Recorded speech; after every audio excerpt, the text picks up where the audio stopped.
So here's an article I found. I actually screenshotted this like 4 years ago and I just kept it in my back pocket and I just found it again when I was looking for something in my iPhotos on my laptop.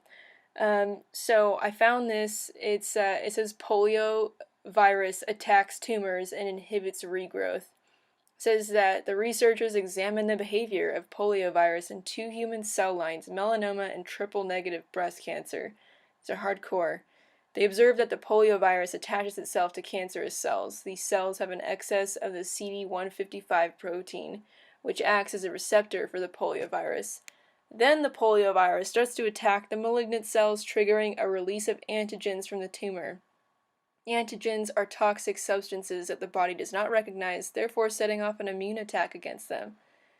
So the poliovirus attacks your tumor cells, and then your body responds in, your immune response is reacting, which, as we know, your immune response is hydrogen peroxide that's made in your blood, because oxygen is something that literally explodes cell walls. It makes up our immune system.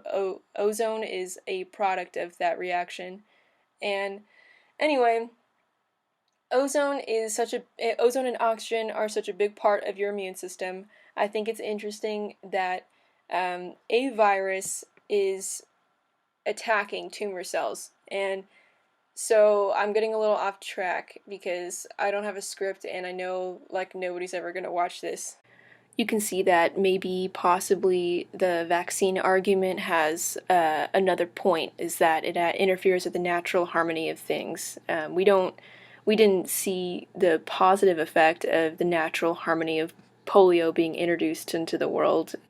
And even though it harmed a lot of people and it broke up a lot of families, it still had a positive effect in the end. It was truly eradicating tumor cells and killing tumor cells, things that we deal with on a daily basis now with our families and our friends and ourselves.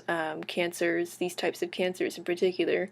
I don't know if they did other studies on other types of cancers, but we have proof in this study that it attacked two types of cancers that we struggle with today, and we don't really have a known cure for that. So we can see that there are things in the world that were brought into the world to help tackle things that, that don't come up until later, and now we see the effects of that.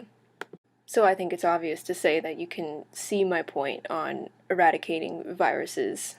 We all die, we should just accept it, and I don't think that being scared of getting sick of something is the healthiest way to be alive.